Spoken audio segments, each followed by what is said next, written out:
Hello friends, स्वागत है आपका आज के इस नए वीडियो में और हमारे और आपके यूट्यूब चैनल बिकम एसएससीएन में। आज की इस क्लास में हम एक प्रैक्टिस सेट सॉल्व करेंगे।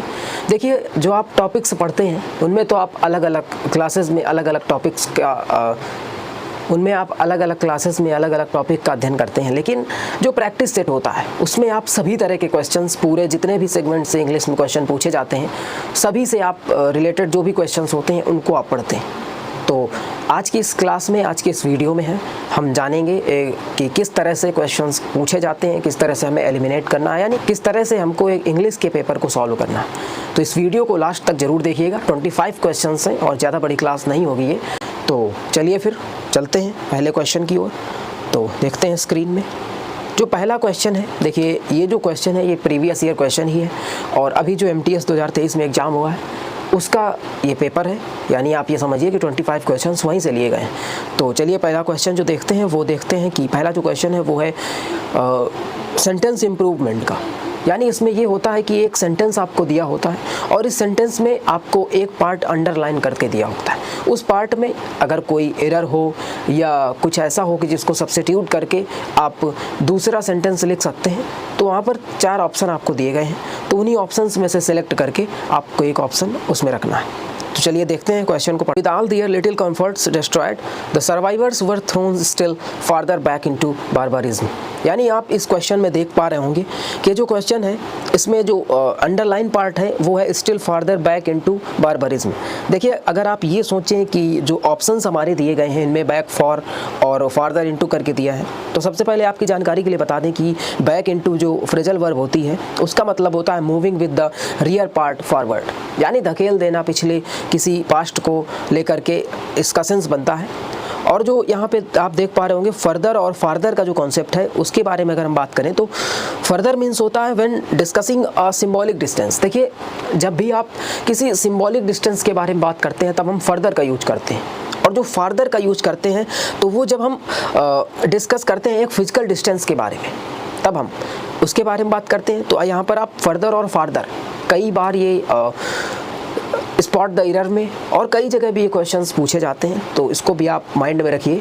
और ये सिंटैक्स का हिस्सा है, सब्जेक्ट वर्ब एग्रीमेंट का हिस्सा है फर्दर और फार्दर। तो देखिए, फर्दर मीन्स आपको पता है कि जिसमें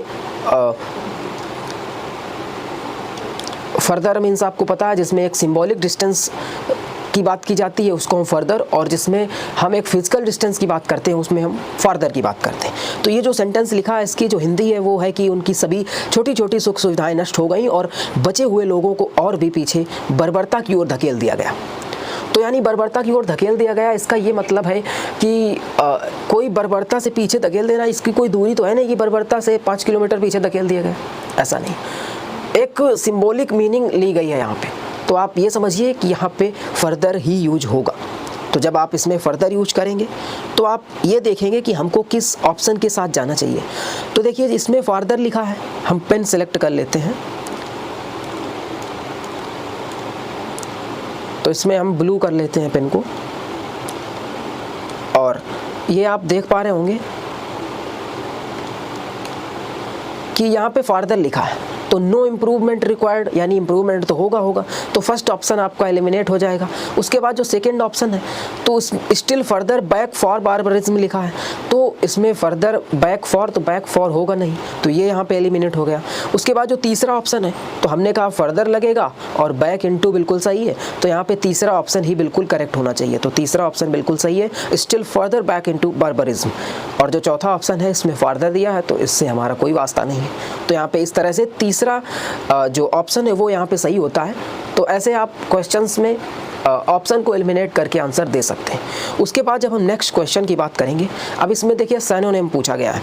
तो साइनोनिम की जब हम बात करें तो इसको आप अगर रेगुलर पढ़ेंगे वोकैब, और हमारी क्लासेस भी आपको मिलती रहेंगी तो उनको नोट करें। बाकी वोकैब का एक अथाह सागर है, तो वो आपके सामने, ऐसा नहीं है कि आपने कुछ वोकैब्स पढ़ ली तो उसकी वजह से आप बहुत बेहतर तरीके से तैयार हैं, ऐसा आप कह नहीं सकते। तो क्वेश्चन में जो दिया है वो है फ्रेगाइल। फ्रेगाइल मीन्स क्या होता है, सबसे पहले आप उसका मीनिंग समझें कि उसकी मीनिंग क्या है, क्या सेंस है उस तरह से, और आप उसका कॉनोटेशन भी समझें कि अगर निगेटिव कॉनोटेशन है तो इसके जो ऑप्शन है उनमें हमको किसके साथ जाना चाहिए, और अगर पॉजिटिव है तो उनमें किसके साथ जाना चाहिए। अगर साइनोनिम पूछा गया है तो इसी तरह का हमको फिर से चाहिए। तो देखिए फ्रेगाइल मीन्स क्या होता है, तो फ्रेगाइल मीन्स क्षणभंगुर होता है, which can easily be broken. तो इस वजह से अब हम इसके साइनोनिम की बात करते हैं। तो यहाँ पे जो पहला ऑप्शन है ये है ब्रिटल, दूसरा है अनकेम्प्ड, तीसरा स्टर्डी और चौथा इंटेंस। देखिए इंटेंस मीन्स होता है बहुत अधिक उग्र या गंभीर, तो इसका इससे कोई लेना देना है नहीं, तो यहाँ पे हमने ये ऑप्शन एलिमिनेट कर दिया। उसके बाद आता है स्टर्डी, स्टर्डी मीन्स होता है दृढ़ या मजबूत, इसका भी इससे कोई लेना देना नहीं है, तो ये भी एलिमिनेट होता है। उसके बाद अनकेम्प्ड आता है, अनकेम्प्ड मीन्स होता है अस्त व्यस्त यानी नॉट वेल केयर्ड, तो यहाँ पे ये भी एलिमिनेट हो जाएगा। उसके बाद जब हम बात करेंगे तो एक ऑप्शन बचता है पहले नंबर का यानी ब्रिटल, तो यहाँ पे जो ब्रिटल होगा ये इसका सही आंसर होगा, क्योंकि ब्रिटल मीन्स ही होता है क्षणभंगुर यानी जो आसानी से टूट जाए। तो यहाँ पे ए ऑप्शन इस तरह से सही होगा। और हम तीसरे क्वेश्चन की ओर चलते हैं। तीसरा जो क्वेश्चन है वो है the council president is known to play devil's advocate often. देखिए अंडरलाइन किया गया है टू प्ले डेविल्स एडवोकेट, और ऊपर इंस्ट्रक्शन में दिया गया है कि select the most appropriate meaning of the underlined idiom. तो यहाँ पे जो ईडियम है प्ले डेविल्स एडवोकेट, तो इसका जो सेंस है वो क्या है, इसकी मीनिंग क्या होती है। तो चलिए हम ऑप्शंस पर देखते हैं। तो टू प्ले डेविल्स एडवोकेट इसका जो मतलब होता है वो होता है बिना मतलब में ही चीज़ों में कमी निकालना, यानी कोई चीज़ सही भी है, कुछ लोगों की आदत होती है कि वो किसी सही चीज़ में भी कमी निकालने चले जाते हैं, हालांकि उनसे हमें क्या ही लेना देना। चलो हम क्वेश्चन की बात करते हैं। तो इसमें किसका ऐसा मतलब है, चारों ऑप्शंस में आप देखिए, मेक वंस ऑन डेस्टिनी मतलब अपना साम्राज्य बनाना, कोई लेना देना नहीं है इससे। To allow others to rise दूसरों की उन्नति, इससे कोई मतलब नहीं हमको। टू प्ले रिस्की गेम्स, ये तो बिल्कुल नॉनसेंस है। डेविल्स एडवोकेट, देखिए कई बार ईडियम्स में ये होता है कि जो वो लिख के देता है सेम उसी मीनिंग पे ना जाइए तो ज़्यादा सही होगा, क्योंकि वो आपको कंफ्यूज करने के लिए सेम वही मीनिंग देगा, लेकिन वो उसका आंसर नहीं होता है। कई बार ऐसा होता है और कई केसेस में होता भी है, लेकिन मोस्टली इसके चांसेस बहुत कम होते हैं। उसके बाद अगर हम बात करें तो ये जो चौथा ऑप्शन है टू आर्ग्यू और just for the sake of it, यानी बिना मतलब के ही झगड़ा करना, बिना मतलब की कमी निकालना, तो इसका जो मतलब होता है वो होता है चौथा ऑप्शन। तो यहाँ पे play devil's advocate means to argue just for the sake of it, तो चौथा ऑप्शन यहाँ पर सही होता है। अब हम अगले क्वेश्चन की ओर बढ़ते हैं। अगला क्वेश्चन है when it comes to playing the guitar Jim always hits the nail on the head. यहाँ पे भी ईडियम दिया है hits the nail on the head, तो to hit the nail on the head idiom means क्या होता है, उसकी अगर हम बात करें तो इसका जो मतलब होता है वो होता है कुछ सही करना। तो चलिए ऑप्शन पे देखते हैं। मिसेस द पॉइंट यानी पॉइंट मिस कर देना, तो ये यहाँ पे नहीं होगा। डज समथिंग राइट, कुछ सही करना, कुछ अच्छा करना, तो इसका मतलब जो दूसरा ऑप्शन है ये बिल्कुल यहाँ पे सही है। उसके बाद तीसरा है मेक सम मिस्टेक, गलती करना, और इज डिसऑनेस्ट यानी बेईमान होना, ये सब इसके ऑप्शन नहीं होंगे। तो यहाँ पे हम 3 एलिमिनेट करेंगे और एक को सही आंसर करके नेक्स्ट क्वेश्चन पर चलेंगे। नेक्स्ट क्वेश्चन है the company was on thin ice. फिर से एक बार ईडियम, मतलब ये ईडियम हमने सेलेक्ट करके नहीं रखे हैं, ये एक ही शिफ्ट के एग्जाम में पूछे गए। तो इसमें जो है the company was on thin ice sentence देता है जिससे आप उसका सेंस समझ सकें। तो चलिए ऑप्शन पर अगर हम नज़र डालें तो forcing itself to collaborate, collaborate दूसरे के साथ होता है, और यहाँ पे इटसेल्फ टू कोलैबोरेट, और यहाँ पे कोई इसका सेंस नहीं बनता है। और इन अ सिचुएशन ऑफ कंफर्ट, तो इसका जो मतलब है वो भी इससे बिल्कुल भी मैच नहीं करता। तो जो इन अ प्रिकेरियस ऑफ रिस्की सिचुएशन है, तो यानी एक ऑन थिन आइस, कोई जैसे आप पहाड़ी क्षेत्रों पर जाएं, अगर आपने कभी ट्रैवलिंग की हो माउंटेन्स पे, तो वहाँ जहाँ पे आइस होती है यानी जहाँ पे बर्फ़ गिरती है, बर्फ़ जम जाती है, तो कहीं कहीं पे बहुत पतली परत होती है उसकी, और आपको ऐसा लगेगा कि हम इस पे चढ़ के निकल जाएं, लेकिन बहुत पतली लेयर होती है, जैसे अगर आप उसमें जाएंगे तो हो सकता है कि आप उसमें डूब भी जाएं। तो इस तरह से आपको रिस्क नहीं लेना, यानी वो एक रिस्की सिचुएशन है। तो यहाँ पे जो तीसरा ऑप्शन है इन अ प्रिकेरियस और रिस्की सिचुएशन, ये इसका सही आंसर होगा। और हम चौथा ऑप्शन है उस पर हमको देखने की कोई ज़रूरत नहीं है, क्योंकि जब हमको आंसर मिल गया तो फिर हम नेक्स्ट क्वेश्चन पे चलेंगे। नेक्स्ट क्वेश्चन है कप ऑफ टी। फिर से एक बार idiom, cup of tea means क्या होता है, तो कप ऑफ टी मीन्स होता है कुछ पसंदीदा। बहुत सारे लोग होते हैं जो कहीं पार्टी में तो जाते हैं, उसके बाद अगर कहीं रिलेटिव्स के यहाँ जाते हैं तो फिर उसको a cup of T offer किया जाता है, यानी कुछ पसंदीदा उसको दिया जाता है। वो है फेवरेट पास्टीम, और जो तीसरा है लॉन्ग हेल्ड डिज़ायर और समवन वन लाइक्स या एक्सेल्स इन, समथिंग वन लाइक्स और एक्सेल्स इन। तो यहाँ पे जो चौथा ऑप्शन है ये आपका बिल्कुल सही आंसर है। इसके बाद 7 नंबर क्वेश्चन में चलेंगे। Perhaps my family visit the Taj Mahal next month. अब आप ये देख पा रहे होंगे कि इस स्पॉटिंग एरर के क्वेश्चन में यहाँ पे बताया गया है कि शायद मेरा परिवार अगले माह ताज देखने जाए। तो यहाँ पे अभी नियर बाई की कोई बात नहीं हुई है, मतलब आजकल की कोई बात नहीं हुई है। जैसे कि आपने ग्रामर में एक रूल पढ़ा होगा कि जब किसी पूर्व निर्धारित योजना की बात हो तो उसको हम प्रेजेंट इंडेफिनिट में बनाते हैं। तो इन सब चीज़ों को आप इतना माइंड ना करिए, अब कॉम्पिटिटिव एग्जाम्स की प्रिपरेशन में है, क्योंकि ये बात है नेक्स्ट मंथ की, यानी एक लंबा समय हमारे बीच में है। तो इस वजह से इस सेंटेंस को हम फ्यूचर इंडेफिनिट में ही बनाएंगे। तो यहाँ पे जो एरर है वो है माई फैमिली विजिट, यानी माई फैमिली विजिट नहीं होगा, यहाँ पे होगा माई फैमिली और यहाँ पे विल लग जाएगा, यानी my family will visit the Taj Mahal next month. तो माई फैमिली और विजिट इसके बीच में जो हेल्पिंग वर्ब है वो विल लग जाएगी। तो यहाँ पे जो एरर है वो सेकेंड पार्ट में है, my family visit. Next question जो है इसमें अवर्स या फिलर्स का क्वेश्चन है। Ours is dash house of all the houses in our area, मतलब जो हमारा घर है वो हमारे एरिया के घरों में सबसे बड़ा है। तो आप ये जानते हैं कि जो बिग होता है, बिग उसकी कंपैरेटिव डिग्री बिगर होती है और जो सुपरलेटिव डिग्री है वो बिगेस्ट होती है। यहाँ पे आप हैंड राइटिंग में ना जाइएगा, क्योंकि मुझे नोट पैड पे लिखने का एक्सपीरियंस नहीं है।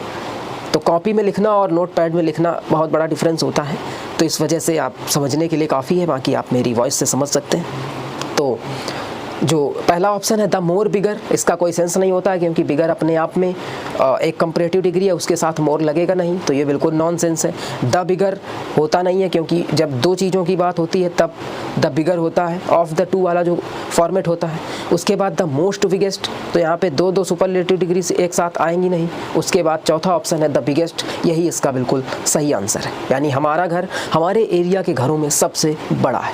तो द बिगेस्ट होगा द बिगेस्ट होगा ours is the biggest house of all the houses in our area. उसके बाद 9 नंबर जो सेंटेंस है उसमें 4 मीनिंग्स आपको दी गई हैं। अब आपको आइडेंटिफाई करके ये बताना है कि इसमें कौन सी मीनिंग है जो इनकरेक्टली स्पेल्ड है, यानी गलत तरीके से लिखी गई है। तो आपने टेस्टिमोनियल पढ़ा होगा, बैलेट पढ़ा होगा, बेनिफिशियरी और रैम्पेंट। तो आपने जो चारों मीनिंग्स पढ़ी हैं इनमें कौन सी मीनिंग है जिसमें आपको एरर लग रही है। देखिए, जो रैम्पेंट है ये बिल्कुल सही मीनिंग है, और बेनिफिशियरी ये भी बिल्कुल सही है, बैलेट ये भी बिल्कुल सही है। तो जो ए ऑप्शन है, यानी पहला नंबर ऑप्शन है टेस्टिमोनियल, इसकी जो मीनिंग होती है वो TASTMONIAL नहीं होती है, TEST होता है, यानी टेस्टिमोनियल होता है, ना कि टेस्टिमोनियल। तो यहाँ पे ये जो मीनिंग है ये इनकरेक्ट है, यानी कि A option is the correct answer, not correct word.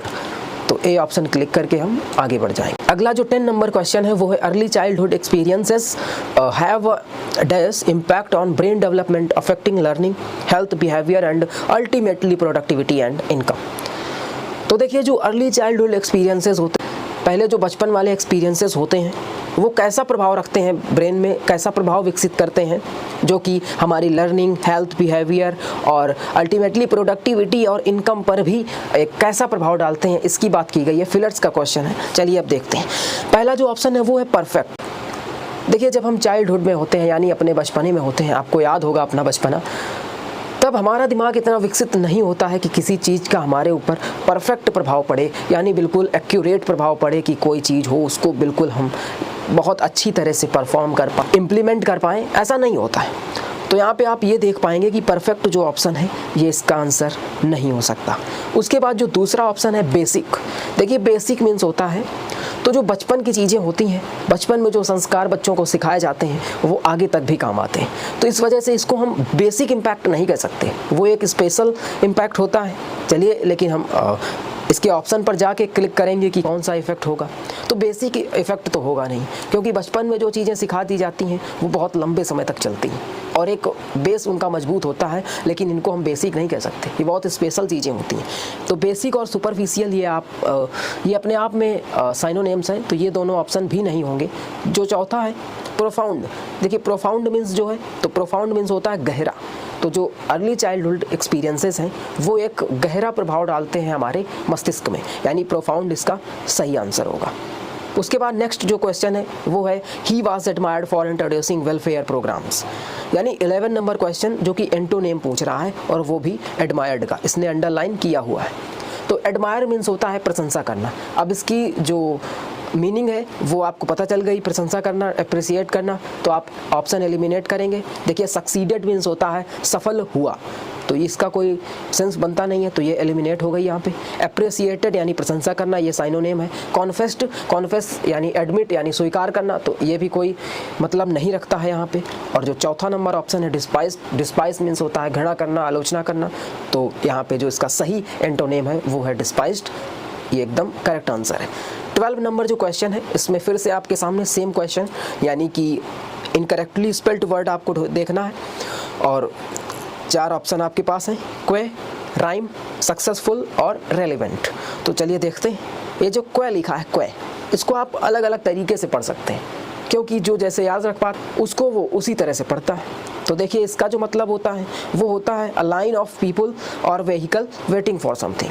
आपने देखा होगा जो कतार जिसे हम कहते हैं, किसी चीज़ जैसे नोटबंदी हुई थी तो बैंक के बाहर जो कतार लगी थी, लाइन लगी थी, उसको हम कहते हैं। जाम में जब व्हीकल्स की कतार लगती है तो उसको हम क्वे कहते हैं, क्वे। ओके, तो यहाँ पे इसकी जो मीनिंग है ये बिल्कुल सही है। सेकंड जो ऑप्शन है हमारे पास वो है राइम। राइम मीन्स होता है एक तुक होता है, कहते नहीं है एक राइमिंग वर्ड, एक क्वेश्चन आता है 9th हाई स्कूल में, select the rhyming words in this poem, यानी एक तुक होता है, एक correspondence in the sounds of lines, ये होता है। उसके बाद जो है वो है सक्सेसफुल। अब आप ये देख पा रहे होंगे कि जो सक्सेसफुल है इसकी मीनिंग में कुछ तो मिसिंग है, क्योंकि सक्सेसफुल की जो मीनिंग है वो होती है SUCCESSFUL। तो सक्सेसफुल, तो यहाँ पे तो एक ही यस है, जैसा कि आप देख पा रहे होंगे। तो यहाँ पे जब एक ही यस है तो इसमें हमको एक ऐसा और लगाना चाहिए, इसलिए यही जो मीनिंग है ये इनकरेक्ट है। तो हमारा जो सही आंसर होगा वो तीसरा ऑप्शन होगा। और चौथा रिलीवेंट यानी प्रासंगिक, तो ये बिल्कुल सही है। चलिए 13 नंबर क्वेश्चन में चलते हैं। Butterfly was attracted towards the bright flowers. देखिए इसमें फिर से हमको एंटोनेम की ज़रूरत पड़ गई है। और अट्रैक्टेड यानी अट्रैक्ट मीन्स होता है आकर्षित करना, यानी अब हमको मीनिंग चाहिए प्रतिकर्षित करने की, तो आकर्षित करना। अब चलिए हम चारों ऑप्शंस पर नज़र डालते हैं, क्योंकि यहाँ पे कहीं पर भी डिस्ट्रैक्टेड नहीं लिखा हुआ है तो हम डायरेक्टली इसका आंसर नहीं कर सकते हैं, फिर भी हम ऑप्शन पर नज़र डालते हैं। रिकॉर्ड मीन्स जो है, रिकॉर्ड मीन्स होता है पुनरावृत्ति। जब आप किसी चीज़ को, किसी घटना को दोहराते हैं उसको ही हम रिकॉर्ड यानी पुनरावृत्ति कहते हैं। तो इससे कोई सेंस मैच नहीं करता है, तो यहाँ पे इसको हम एलिमिनेट कर देंगे। उसके बाद जो दूसरा ऑप्शन है वो है रेकॉर्ड। तो रेकॉर्ड मीन्स क्या होता है उसकी बात करें तो रेकॉर्ड मीन्स होता है जैसे आप गणित में सवाल लगाते हैं और कहते हैं कि माना यह संख्या, माना पहली संख्या बराबर x। तो ये जो मानने की प्रक्रिया है, यानी अनुभूति, या हम कहें कि इमेजिन करना, मानना, तो इसका जो सेंस होता है वो लिया जाता है रेकॉर्ड से। तो इसका भी इससे कोई सेंस नहीं मिल रहा है। उसके बाद आता है रिपल्स्ड। रिपल्स्ड मीन्स होता है प्रतिकर्षित होना। तो यहाँ पे जो इसका सही एंटोनेम है वो तीसरा ऑप्शन है, यानी रिपल्स्ड। अट्रैक्टेड मीन्स आकर्षित होना, यानी आकर्षित हुआ, और रिपल्स्ड मीन्स प्रतिकर्षित हुआ। तो यहाँ पे जो चौथा ऑप्शन है वो है रियार्गड। तो रियार्गड मीन्स होता है प्रतिवाद करना, वाद विवाद करना। तो यहाँ पे इसका कोई सेंस मैच नहीं करता। तो 3 ऑप्शन आप फिर से एलिमिनेट करके नेक्स्ट क्वेश्चन पर जंप करेंगे। फिर से आपके सामने वही क्वेश्चन है, identify the incorrectly spelled word in the following sentence. अब आपके सामने पहले 4 वर्ड दिए होते थे, अब आपके सामने एक सेंटेंस दिया है। इस सेंटेंस में जितने भी वर्ड्स हैं उनमें कोई ना कोई ऐसा वर्ड है जो इनकरेक्ट लिखा हुआ है, उसको आपको आइडेंटिफाई करना है और उसके बाद आपको ऑप्शन क्लिक करना है। तो चलिए अब हम सेंटेंस में देखते हैं। The detective and his agent inspected the crime scene yesterday. वैसे तो बड़ा ही इजी सेंटेंस है, आप देखते ही समझ गए होंगे कि इसमें क्या गलत लिखा हुआ है। तो उसकी अगर हम बात करें तो जो गलत लिखा है वो है क्राइम, क्योंकि क्राइम की मीनिंग आज तक किसी ने ऐसे नहीं देखी है। क्राइम की मीनिंग CRIME होता है, ठीक। तो चलिए द डिटेक्टिव, तो यहाँ पे द और डिटेक्टिव, हिज एजेंट इंस्पेक्टेड, ये सब सही है, द सही है, सीन सही है, यस्टरडे सही है, यानी क्राइम की जो मीनिंग है। तो यहाँ पे तीसरा ऑप्शन ये जो है ये आंसर सही है लेकिन वर्ड गलत है। उसके बाद जो अगला क्वेश्चन है वो है he studies the subject known as the scientific study of insects. तो यहाँ पे वन वर्ड सब्स्टिट्यूशन के बारे में आपसे बात की गई है। तो the scientific study of insects यानी जो कीट पतंगे होते हैं उनकी जो विज्ञान होती है, उनका जो अध्ययन होता है वो क्या कहलाता है, यानी कीट विज्ञान की मीनिंग क्या होती है, तो उस पर हम देखते हैं। जो पहला ऑप्शन आपका है इटीमोलॉजी। तो देखिए इटीमोलॉजी मीन्स होता है study of sources and development of words. Study of sources and development of words यानी जो भाषा और शब्दों का जो विकास यानी स्रोत होते हैं और विकास होता है उसकी बात करती है इटीमोलॉजी। और बायोलॉजी से तो आप भली भांति परिचित हैं। बायोलॉजी यानी जीव विज्ञान यानी स्टडी ऑफ लिविंग ऑर्गेनिज्म, इसकी बात करते हैं। उसके बाद जो तीसरा ऑप्शन है एल्केमी। एल्केमी इसको आप केमिस्ट्री का साइनोनिम्स कह सकते हैं, यानी रस विभाग से आप जोड़ सकते हैं, यानी रसायन विज्ञान। वो श्रृंगार और वीर रस की बात हम यहाँ पे नहीं कर रहे हैं। उसके बाद इंटोमोलॉजी। तो इंटोमोलॉजी मीन्स होता है कीट विज्ञान, जो कि यहाँ पे पूछा गया है। तो चौथा ऑप्शन इसका बिल्कुल सही आंसर होगा इंटोमोलॉजी। इंटोमोलॉजी मीन्स होता है कीट विज्ञान, द स्टडी ऑफ।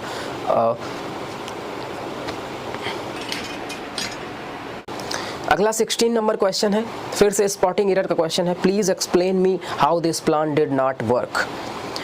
मतलब कृपया मुझको वर्णन कीजिए कि ये प्लान कैसे काम नहीं किया। तो इस अगर सेंटेंस की बात करें हम तो प्लीज़ यहाँ पे बिल्कुल सही है। एक्सप्लेन मी, आपने देखा होगा एक्सप्लेन जब भी मांगता है तो वो एक प्रीपोजिशन मांगता है, यानी प्रीपोजिशन टू। तो एक्सप्लेन के साथ टू लगेगा, यानी please explain to me how this plan did not work. तो चलिए यहाँ पे जो एरर है वो हम इसको बता देते हैं कि कौन सी एरर है। तो एक्सप्लेन मी यानी ऑप्शन जो तीसरा है वो इसमें एरर का सेंस रखता है। एक्सप्लेन मी यानी यहाँ पे टू प्रीपोजिशन लगाया जाएगा। Please explain to me how this plan did not work. Next question है she performed the dance routine perfect impressing everyone. तो आप ये देख पा रहे होंगे कि ये जो सेंटेंस है इसमें 4 सेगमेंट दिए हैं। अब कौन सा इसमें एरर है कौन सा नहीं है। तो चलिए सी परफॉर्म्ड यानी ये सब्जेक्ट है, ये यहाँ पे आपका वर्ब है सेकंड फॉर्म क्योंकि पास्ट इंडेफिनिट सेंटेंस है। द डांस बिल्कुल सही, रूटीन बिल्कुल सही, और जो तीसरा नंबर ऑप्शन है परफेक्ट। अब देखिए परफेक्ट जो है ये परफेक्ट यहाँ पे एडजेक्टिव है और परफेक्टली जो होता है वो एडवर्ब होता है। तो यहाँ पे परफेक्ट एडजेक्टिव नहीं एडवर्ब ही लगेगा। She performed the dance routine perfectly, तो यहाँ पे जो एडवर्ब की डिमांड है तो यहाँ पे हम परफेक्ट को हटा करके इसमें यल वाई जोड़ के परफेक्टली करेंगे। तो इसका जो एरर है वो किस में है, तो वो है परफेक्ट में, यानी ऑप्शन 2 में। 18 नंबर क्वेश्चन है Iraq was governed by autocracy when Saddam Hussain was the president. तो यहाँ पे ऑटोक्रेसी, अब देखिए ये है आपको या तो आपको एक सेंटेंस दिया है उसका वन वर्ड पूछेगा, या तो वन वर्ड दिया है और उससे सेंटेंस पूछेगा। तो ऑटोक्रेसी मैंने अभी पिछली क्लास में आपको जो है सभी क्रेसी यानी जो भी गवर्नेंस से रिलेटेड क्वेश्चन थे उनके वन वर्ड के बारे में हमने बताया जो मोस्ट इंपॉर्टेंट थे, जिनमें एक ऑटोक्रेसी भी था। तो आपने अगर पिछली क्लास देखी होगी तो आपको आंसर पता होगा, या आपने पहले पढ़ा होगा तो भी पता होगा। चलिए हम अब ऑप्शन पर नज़र डालते हैं। तो the king and his heir यानी राजा और उसका उत्तराधिकारी, इसका ये मतलब नहीं होता है। द वेल्दी क्लास यानी जो धनाढ़ वर्ग होता है उससे इसका कोई मतलब नहीं है। द कॉमन पीपल साधारण वर्ग, कोई मतलब नहीं है। One man with absolute power, autocracy means होता है एक तंत्र, यानी one man with absolute power. जिस समाज में, जिस सोसाइटी में, जिस देश में जो पावर होती है वो किसी एक व्यक्ति के हाथ में होती है, जिसको हम ऑटोक्रेसी कहते हैं, one man with absolute power. जो तीसरा ऑप्शन है वो बिल्कुल सही है। तो यहाँ पे तीसरा ऑप्शन हम इसमें क्लिक करेंगे और नेक्स्ट क्वेश्चन पर चलते हैं। 20 नंबर क्वेश्चन है in America most of the people can speak the English well. तो ये आप देख पा रहे होंगे कि जो इन अमेरिका है, अब आप ये सोच रहे होंगे कि जब हम यूनाइटेड स्टेट्स ऑफ अमेरिका की बात करते हैं तो आर्टिकल द का यूज करते हैं, लेकिन यहाँ पे स्पेसिफिक अमेरिका की बात की गई है, ना कि यूएसए की बात की गई। जो यूएसए है यूनाइटेड स्टेट ऑफ अमेरिका, तो जो अमेरिका है तो उसमें एक और भी कुछ चीज़ें ऐड होती हैं। तो इस वजह से यूएसए जब होता है यूनाइटेड स्टेट ऑफ अमेरिका, उसके साथ हम दा का यूज़ करते हैं, लेकिन यहाँ सिर्फ देश का नाम है तो हम दा का यूज़ नहीं करेंगे। तो यहाँ पे ये बिल्कुल सही है। उसके बाद मोस्ट ऑफ द पीपल, ये भी बिल्कुल सही है। कैन स्पीक, ये भी बिल्कुल सही है। द इंग्लिश वेल, देखिए ये जो द इंग्लिश वेल है आप भी जानते हैं लैंग्वेज से पहले आर्टिकल द का यूज नहीं होता है। तो यहाँ पर जो द है ये बिल्कुल गलत तरीके से लिखा हुआ है, तो इसको हम सही करने की कोशिश करेंगे तो ऑप्शन 3 में टिक करेंगे, क्योंकि ये जो है पार्ट इसमें एरर है। उसके बाद जो हम 21 नंबर क्वेश्चन में चलते हैं, कॉम्प्रीहेंशन से रिलेटेड क्वेश्चन है। तो कॉम्प्रीहेंशन में अगर हम बात करें तो finger printing is the one of the methods of dash using the impression made by the minute rich formation of patterns found on the fingerprints. जो फिंगर प्रिंटिंग है, इससे क्या होता है, इससे आपकी पहचान की जाती है ना कि आप वही हैं कि नहीं है। तो चलिए हम ऑप्शन देखते हैं पहले ब्लैंक का। Select the most appropriate option to fill in the blank number 1, identification, satisfaction, involvement और डिमॉन्स्ट्रेशन। तो देखिए आइडेंटिफिकेशन, आपकी आइडेंटिटी उससे पता लगाई जाती है ना, तो finger printing is the one of the methods of identification. Option A यहाँ पे हम क्लिक करेंगे और नेक्स्ट ब्लैंक पे चलेंगे। दूसरा जो ब्लैंक है वहाँ पे देखते हैं तो no two persons have exactly the same arrangement, management, settlement या स्टेटमेंट। तो यहाँ पे स्टेटमेंट होगा नहीं, क्योंकि यहाँ पे आइडेंटिफिकेशन की बात की जा रही है। सेटलमेंट होगा नहीं, इससे इसका कोई वास्ता नहीं है। और उसके बाद जो मैनेजमेंट है, दो लोगों का सेम मैनेजमेंट, ये कोई मतलब आइडेंटिफिकेशन में रखता ही नहीं। उसके बाद आता है अरेंजमेंट, यानी इसका जो सही ऑप्शन है वो है अरेंजमेंट। उसके बाद जो तीसरा ब्लैंक है वो है the basis of the rich patterns setting up an identification system that is almost infallible, unreliable, fallible और risky। तो ये जो आइडेंटिफिकेशन का सिस्टम है ये कैसा है? देखिए फिंगर प्रिंटिंग जो है ये बिल्कुल एक अचूक उपाय है आपकी आइडेंटिटी जानने के लिए। तो यहाँ पे अनरिलायबल ये बिल्कुल नहीं होगा, ये तो इसमें विरोधाभास लिखा है। फॉलिबल यानी गलती के योग्य नहीं, ऐसा भी नहीं है। रिस्की नहीं है, बिल्कुल भी रिस्की नहीं होता है, यानी अचूक उपाय है, यानी अचूक तरीका है आपकी आइडेंटिटी को जानने के लिए। तो इसका मतलब इसका भी ऑप्शन नंबर ए ही सही होगा। उसके बाद 24 नंबर जो क्वेश्चन है उसमें ये दिया है कि today law enforcement agencies use computers to physically record, manually record, mentally record, digitally record. अब इसमें आपको बताने की ज़रूरत नहीं है, क्योंकि आप भी डिजिटल इंडिया से ताल्लुक़ रखते हैं, तो आपको भी पता है कि कंप्यूटर कैसा डाटा रिकॉर्ड रखता है, तो आप भी जानते हैं कि डिजिटली रिकॉर्ड। तो चौथा ऑप्शन यहाँ पे बिल्कुल सही होगा। 25 नंबर जो क्वेश्चन है वो है, देखते हैं, by comparing fingerprints of the criminals with the records fingerprints officials can establish dash proof of the presence or identity of a person।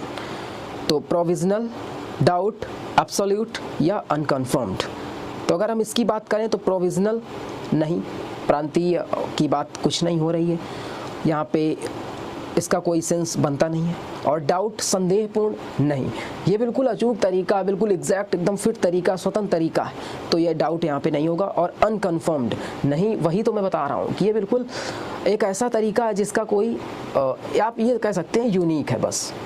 तो यहाँ पे जो एब्सोल्यूट है ये इसका बिल्कुल सही आंसर होगा। तो यहाँ पे इस तरह से आपके 25 क्वेश्चंस यानी एक प्रैक्टिस सेट यहीं पे समाप्त होता है। हालांकि कॉम्प्रीहेंशन को कैसे सॉल्व करते हैं पूरा पढ़ के, फिर उसके बाद सेंटेंस को और उसके स्ट्रक्चर को समझ करके कैसे सॉल्व करते हैं, इसके लिए आपको वीडियो मिलेगा प्रॉपर, तब उसमें सही से बताया जाएगा। इसमें एक सेट सॉल्व करने के तरीके से आपको फास्ट वे में बताया गया है कि हमको कैसे पेपर में जल्दी से जल्दी करना है, क्योंकि आज के इस कंपटीशन में नॉलेज रखने से भी ज़्यादा ज़रूरी है आपका स्पीड मैनेजमेंट, टाइम मैनेजमेंट। तो इस वजह से ये बेसिक से कैसे सॉल्व करना है इसका एक अलग वीडियो होगा, वो आपको समय रहते मिल जाएगा। आज की क्लास में बस इतना, तब तक के लिए थैंक यू सो मच जुड़ने के लिए हमारी क्लास से और यहाँ तक पहुँचने के लिए वीडियो में। और इस वीडियो को शेयर ज़रूर करिएगा, और आपको अगर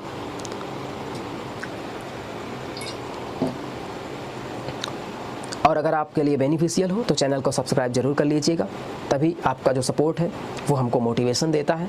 और इसी तरह से जुड़े रहिए हमारे साथ, कुछ स्ट्रेटजी वीडियोस, जीएस की क्लासेस और कई तरह की अलग अलग चीज़ें यहाँ पे अपलोड की जाएंगी।